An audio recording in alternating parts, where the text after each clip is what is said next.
दुनिया के सबसे दुर्लभ सफेद जानवर जिन्हें देखने का मौका सिर्फ नसीब वालों को मिलता है। Number 9, white giraffe. जी हाँ, सफेद जिराफ भी होता है, पर ये हद से ज्यादा रेयर हैं। ये इतने रेयर हैं कि केवल दुनिया में केवल एक ही सफेद जिराफ बचा है जो मेल है, इसलिए ये विलुप्ति की कागार पर है। एक जेनेटिक बदलाव जिसे ल्यूसिज्म कहा जाता है, उसके चलते जिराफ का रंग सफेद होता है। इसमें त्वचा की कोशिकाओं के पिगमेंटेशन को रुक जाता है। ल्यूसिज्म में आंखों के पास काला रंग बना रहता है। Number 8, white alligator. आपने भयानक डार्क ग्रे कलर के एलिगेटर तो जरूर देखे होंगे, लेकिन शायद ही आपने कभी व्हाइट एलिगेटर देखा हो। इन व्हाइट एलिगेटर को अल्बिनो एलिगेटर भी कहा जाता है, लेकिन खूबसूरत होने के साथ साथ इन्हें जिंदा रहने के लिए बहुत ज्यादा स्ट्रगल करना पड़ता है, क्योंकि ये अल्बिनो एलिगेटर बिल्कुल भी धूप बर्दाश्त नहीं कर सकते और नॉर्मल एलिगेटर के मुकाबले काफी ज्यादा कमजोर भी होते हैं। Number 7, white lion. सफेद शेर काफी दुर्लभ होते हैं, इसलिए यह जंगलों में नहीं बल्कि ज्यादातर जू में ही देखे जाते हैं। इन सफेद शेरों का रंग पिगमेंटेशन की वजह से सफेद होता है। ये हल्के सुनहरे रंग से लेकर शुद्ध सफेद रंग तक के होते हैं। सबसे पहले व्हाइट लाइन को 1938 में देखा गया था। हालांकि इस वक्त सफेद शेर काफी खतरे में है। इनकी संख्या बहुत ही सीमित है। सफेद शेर अन्य शेरों की तुलना में कम घातक होते हैं। इनकी डाइट भी ज्यादा नहीं होती। ये शेर छोटे जानवरों और पक्षियों का ही शिकार करते हैं। Number 6, Snowflake gorilla. दोस्तों, आप लोगों ने गोरिल्ला कई बार देखा होगा,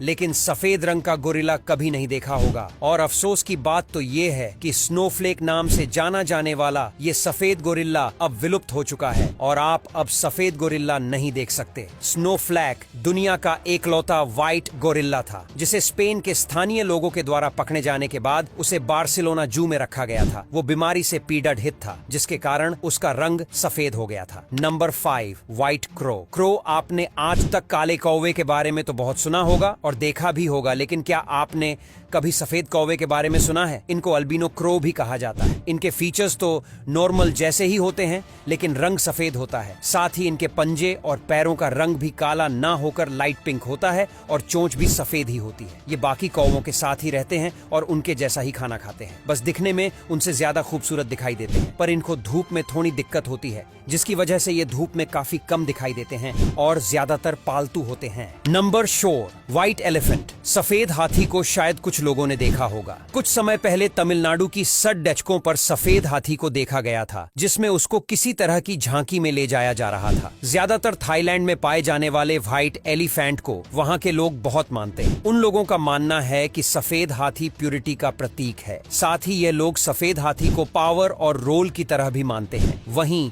हिंदुइज्म के हिसाब से सफेद हाथी भगवान इंद्र का वाहन है, जिसका नाम इरावत है। अगर शॉर्टकट में कहें तो व्हाइट एलिफेंट को लोग काफी शुभ मानते हैं और उसकी पूजा करते हैं। Number 3, white cockroach. ये आम जीव है। इसको आपने आज से पहले ब्राउन कलर में, जो कि इसका नॉर्मल कलर है, उसी में देखा होगा, लेकिन आज आप देखेंगे सफेद कॉकरोच। ये कॉकरोच की कोई नई प्रजाति नहीं है, बल्कि नॉर्मल कॉकरोच ही होते हैं जिनमें पिगमेंटेशन की प्रॉब्लम होती है। कई बार व्हाइट कॉकरोच का कुछ समय के बाद रंग बदल जाता है और वो ब्राउन कलर के हो जाते हैं। ऐसा किसी जादू या शक्ति की वजह से नहीं होता, बल्कि जब उनके ऊपर नई स्किन आती है तब होता है। Number 2, white kangaroo. यदि आपने कभी सफेद कंगारू देखा है तो आपने प्रकृति में सबसे दुर्लभ दृश्यों में से एक देखा है। जैसा कि आप जानते हैं, अधिकांश कंगारुओं का फर भूरा भूरा होता है। सफेद कंगारू प्राकृतिक रूप से सफेद नहीं होता है। वैज्ञानिकों का मानना है कि ल्यूसिज्म नामक स्थिति के कारण उनका फर सफेद होता है। दोस्तों, आपको बता दूं, चिड़ियाघरों में रहने वाले सफेद कंगारुओं का जीवन काल